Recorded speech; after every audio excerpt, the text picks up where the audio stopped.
दुनिया का एक ऐसा पावरफुल इंसान जिसके पास इतना पावर और पैसा है कि ये रातों रात मुकेश अंबानी, रतन टाटा और अदानी को खरीद सकता है। इसके पास इतना पावर है कि ये पूरे दुनिया को कंट्रोल करता आ रहा है और ये एक इंसान पूरे कॉर्पोरेट वर्ल्ड का गॉडफादर है। ये इतना पावरफुल है कि इसके खिलाफ गवर्नमेंट भी जाना पसंद नहीं करती। और इस एक इंसान के पास इतना पावर है जितना पावर अभी इलन मस्क, जेफ बेजोस और बिल गेट्स के पास भी नहीं है। आखिर ये इंसान है कौन? अगर ये इतने पावरफुल हैं तो अभी तक हमको इनका नाम तक क्यों नहीं पता? क्यों गवर्नमेंट इनके डिसीजंस के खिलाफ जाना पसंद नहीं करती और कैसे ये हम सबको कंट्रोल करते आ रहे हैं? चलिए जानने की कोशिश करते हैं आज की इस वीडियो में। ऊपर वाले का नाम लेकर करते हैं वीडियो की शुरुआत।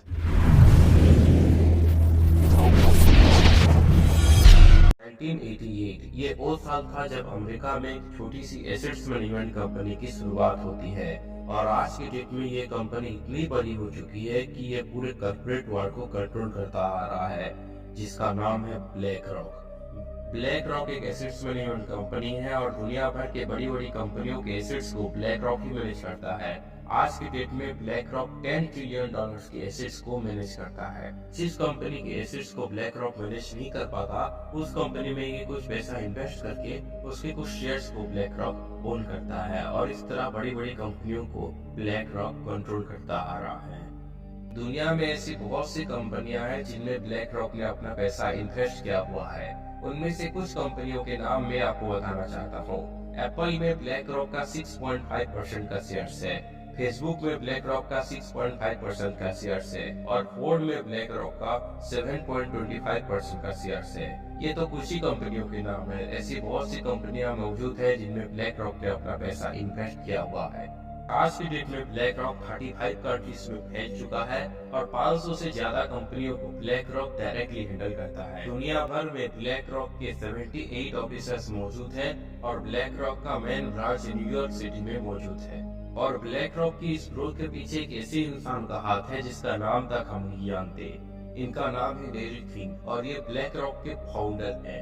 लैरी फिंक के पास इतना पावर और पैसा है कि ये रातों रात मुकेश अंबानी, रतन टाटा और अदानी को भी खरीद सकते हैं। लैरी फिंक की कंपनी ब्लैक रॉक बड़ी बड़ी कंपनियों के एसेट्स के साथ साथ गवर्नमेंट्स के फंड्स को भी मैनेज करता है और इसी से आप अंदाजा लगा सकते हैं कि लैरी फिंक कितने पावरफुल इंसान है।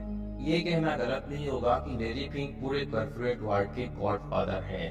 आने वाले वक्त में हम कौन से प्रोडक्ट को यूज करने वाले हैं, टेक्नोलॉजी किस तरह बदलने वाली है, इसका भी फैसला लैरी फिंक ही करते हैं। अब सवाल यहाँ पर ये आता है कि ब्लैक रॉक की शुरुआत लैरी फिंक ने क्यों की और कैसे इन्होंने ब्लैक रॉक को इतना पावरफुल बनाया। कैसे लैरी फिंक 10 ट्रिलियन डॉलर्स के एसेट्स को मैनेज करते हैं या फिर इनके पीछे कोई और भी है। क्यों गवर्नमेंट इनके ऊपर इतना ट्रस्ट करती है कि गवर्नमेंट्स के फंड्स को भी लैरी फिंक ही मैनेज करते हैं।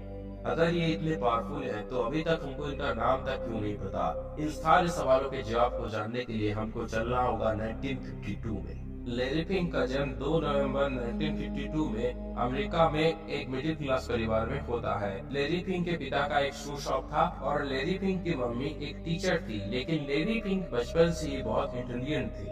12 खत्म करने के बाद लैरी फिंक ने जियो पॉलिटिक्स में अपनी ग्रेजुएशन करने की सोची और ग्रेजुएशन कंप्लीट करने के बाद इन्होंने रियल एस्टेट में अपने पोस्ट ग्रेजुएशन भी कंप्लीट कर दी। लेकिन पोस्ट ग्रेजुएशन कंप्लीट करने के बाद इनका इंटरेस्ट फाइनेंस से बढ़ने लगा और इसी इंटरेस्ट को देखते हुए लैरी फिंक ने यह फैसला किया कि मुझे फाइनेंस में अपने करियर को बनाना चाहिए और उस टाइम बोस्टन कॉर्पोरेशन में इन्होंने अपने जॉब करियर की शुरुआत की थी। लैरी फिंक को फाइनेंस के बारे में अच्छा खासा नॉलेज था और इनकी कम्युनिकेशन भी बहुत अच्छी थी और इनकी कम्युनिकेशन और नॉलेज के कारण बहुत ही कम वक्त में लैरी फिंक ने फाइनेंस मार्केट में एक अच्छा खासा नाम बना लिया था। लैरी फिंक का नाम दिन ब दिन बढ़ने लगा। बड़े बड़े बैंक से लेकर बड़ी बड़ी कंपनी के सीईओ तक इनको नोटिस करने लगे। उनके काम की चर्चे दिन ब दिन बढ़ने लगे थे। फाइनेंस मार्केट में लैरी फिंक का इतना नाम हो चुका था कि 1976 से लेकर 1986 तक जितने भी बैंक का वैल्यूएशन $1 बिलियन से ऊपर गया, उनके पीछे लैरी फिंक का एक अहम योगदान था। वक्त बीतता गया, दुनिया बदलती गई। बड़े बड़े ऑफिस से लेकर बड़े बड़े बैंक्स में कैलकुलेटर का इस्तेमाल धीरे धीरे कम होने लगा और कंप्यूटर का इस्तेमाल धीरे धीरे बढ़ने लगा। एक वक्त ऐसा भी आया कि कंप्यूटर्स कैलकुलेटर को पूरी तरह से रिप्लेस करने लगे। बड़े बड़े कंपनियों से लेकर बड़े बड़े बैंक के एम्प्लॉय भी कंप्यूटर का इस्तेमाल करने लगे। यहाँ तक कि एम्प्लॉय से लेकर सीईओ तक सारे कंप्यूटर में काम करने लगे। ठीक ऐसे ही एक दिन लैरी फिंक भी अपने कंप्यूटर में काम कर रहे थे और गलती से उन्होंने परसेंटेज को कुछ गलत कैलकुलेट कर दिया।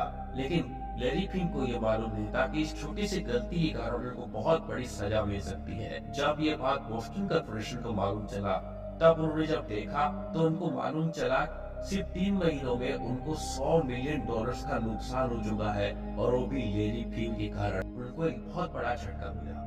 कहते हैं ना, जितना एक बड़ा नाम हो, एक छोटी गलती भी इंसान के पूरे नाम को डुबाने के लिए काफी होती है।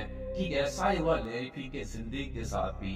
जब ये इंसिडेंट हुआ, इस इंसिडेंट की खबर पूरे मार्केट में आग की तरह फैल गई। इस खबर के फैलने के बाद जितने भी गरीब लोग थे लैरी फिंक के, वो सब धीरे धीरे लैरी फिंक से दूर जाने लगे। यहाँ तक कि बोस्टन कॉर्पोरेशन वालों ने भी लैरी फिंक को जॉब से निकाल दिया। लैरी फिंक का नाम लगभग डूब ही चुका था, लेकिन कहते हैं ना, जब इंसान का दिल टूटा हुआ होता है, कोशिश करना वो नहीं छोड़ता, तब वो कामयाबी की तरफ पहला कदम बढ़ाता है। ठीक ऐसा ही हुआ लैरी फिंक की जिंदगी के साथ भी। तब लैरी फिंक ने ये फैसला कर लिया कि मैं अपनी कंपनी खुद खड़ी करूंगा और इस दुनिया को कामयाब होके दिखाऊंगा। लैरी फिंक सोचते हैं कि मुझे एक एसेट्स मैनेजमेंट कंपनी की शुरुआत करनी चाहिए। लैरी फिंक के पास आइडिया तो था, लेकिन ना ही उस वक्त उनके पास उतनी फंडिंग थी, ना ही एक अच्छा सा गाइडेंस था। और उस टाइम इन्वेस्टमेंट मार्केट में एक कंपनी अच्छी खासी ग्रो कर रही थी, जिसका नाम था ब्लैकस्टोन कॉर्पोरेशन, और इसके फाउंडर थे Steve Scotsman. Larry Fink Steve Scotsman के पास जाते हैं और उनके सामने अपने आइडिया को रिप्रेजेंट करते हैं। और स्टीव स्कॉट्समैन को ये आइडिया इतना अच्छा लगता है कि स्टीव स्कॉट्समैन लैरी फिंक की कंपनी में $5 मिलियन की इन्वेस्टमेंट भी करते हैं, और लैरी फिंक की कंपनी के कुछ शेयर्स को स्टीव स्कॉट्समैन ओन करते हैं। इस डील के बाद लैरी फिंक भी ब्लैकस्टोन कॉर्पोरेशन के एक मेंबर बन जाते हैं और अपनी कंपनी का नाम भी ब्लैकस्टोन फाइनेंशियल कॉर्पोरेशन रखते हैं। कंपनी की शुरुआती दिनों में लैरी फिंक जिस तरह की ग्रोथ चाहते थे अपनी कंपनी में, ठीक उस तरह की ग्रोथ कंपनी में होती है। और सिर्फ 7 साल में लैरी फिंक की कंपनी $56 बिलियन के एसेट्स को मैनेज करती है। लेकिन इसके कुछ साल बाद कंपनी के जो पहले इन्वेस्टर थे स्टीव स्कॉट्समैन, वो कंपनी से बाहर होने की सोचते हैं, और तब उनका शुरुआती इन्वेस्टमेंट $5 मिलियन $240 मिलियन में कन्वर्ट हो चुका होता है। और इतने बड़े प्रॉफिट अमाउंट को लेकर स्टीव स्कॉट्समैन कंपनी से बाहर हो जाते हैं। और इस इंसिडेंट के बाद लैरी फिंक को बहुत बुरा लगता है। लैरी फिंक भी ब्लैकस्टोन ग्रुप से अलग हो जाते हैं और अपनी कंपनी का नाम बदलकर ब्लैक रॉक रखते हैं। और जब लैरी फिंक अपनी कंपनी का नाम बदलकर ब्लैक रॉक रखते हैं, तब लैरी फिंक को लगता है कि मुझे भी अपनी कंपनी को स्टॉक मार्केट में लिस्टेड करनी चाहिए। और यूएस स्टॉक मार्केट में 1999 में ब्लैक रॉक को लैरी फिंक लिस्टेड करते हैं और इसकी शुरुआती प्राइस होती है $14।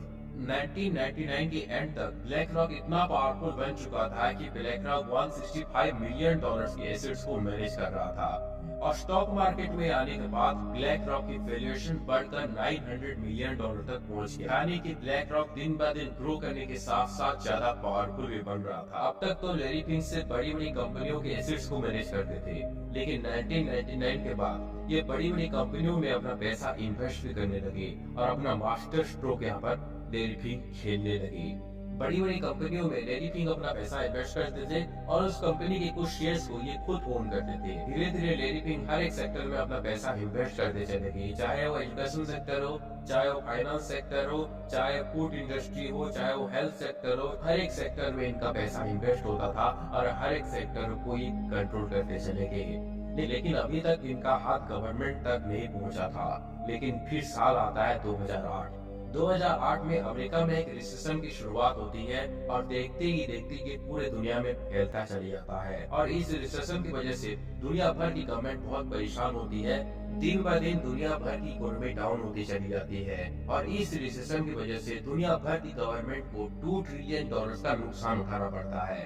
तब अमेरिकन गवर्नमेंट लैरी फिंक के पास मदद के लिए जाते हैं और लैरी फिंक मदद भी करते हैं। जब हालात सुधर जाते हैं और इकोनॉमी सही हो जाती है, तब लैरी फिंक के ऊपर पूरी गवर्नमेंट ट्रस्ट करने लगती है। इस रिसेशन के बाद गवर्नमेंट्स लैरी फिंग के ऊपर इतना ट्रस्ट करती है कि गवर्नमेंट्स के फंड्स को भी लैरी फिंग की कंपनी ब्लैक रॉक ही मैनेज करता है। चाहे वो पेंशन फंड हो, चाहे वो आरबीआई का फंड हो, हर एक फंड को ब्लैक रॉक ही मैनेज करता है। और इस रिसेशन के बाद ब्लैक रॉक के शेयर्स में 23% का ग्रोथ भी दिखाई देने लगता है। और ये अमेरिका की बात नहीं है, दुनिया भर की गवर्नमेंट के फंड्स को भी ब्लैक रॉक ही मैनेज करता आ रहा है। और ये 2008 से आज तक चला आ रहा है। लेकिन बाद में मालूम चलता है कि इस रिसेशन को लाने वाले लैरी फिंग खुद ही थे। इसी से आप अंदाजा लगा सकते हैं कि लैरी फिंग कितने पावरफुल इंसान है। ये प्रॉब्लम को खुद ही क्रिएट करते हैं और उस प्रॉब्लम को सॉल्व भी यही करते हैं। अब आपके मन में ये सवाल आता होगा, अगर लैरी फिंग इतने पावरफुल इंसान है तो अभी तक हमको इनका नाम तक क्यों नहीं पता? क्योंकि ये चाहते ही नहीं कि मेरा नाम लोगों के सामने आए। ये दुनिया भर के 90% मीडिया को खुद कंट्रोल करते हैं, चाहे वो सोशल मीडिया हो, चाहे वो प्रिंटेड मीडिया हो। ये हमेशा पर्दे के पीछे रहकर दुनिया को कंट्रोल करना चाहते हैं। ये हमेशा ये चाहते हैं कि इनका नाम कभी लोगों के सामने न आए, और इसलिए अभी तक हमको इनका नाम भी नहीं मिला। अब आपके मन में ये सवाल जरूर आता होगा कि क्या लैरी फिंग अकेले $10 ट्रिलियन के एसेट्स को मैनेज कर पाते हैं, या फिर इनके पीछे कोई और भी है जो कि इनकी मदद कर रहा है?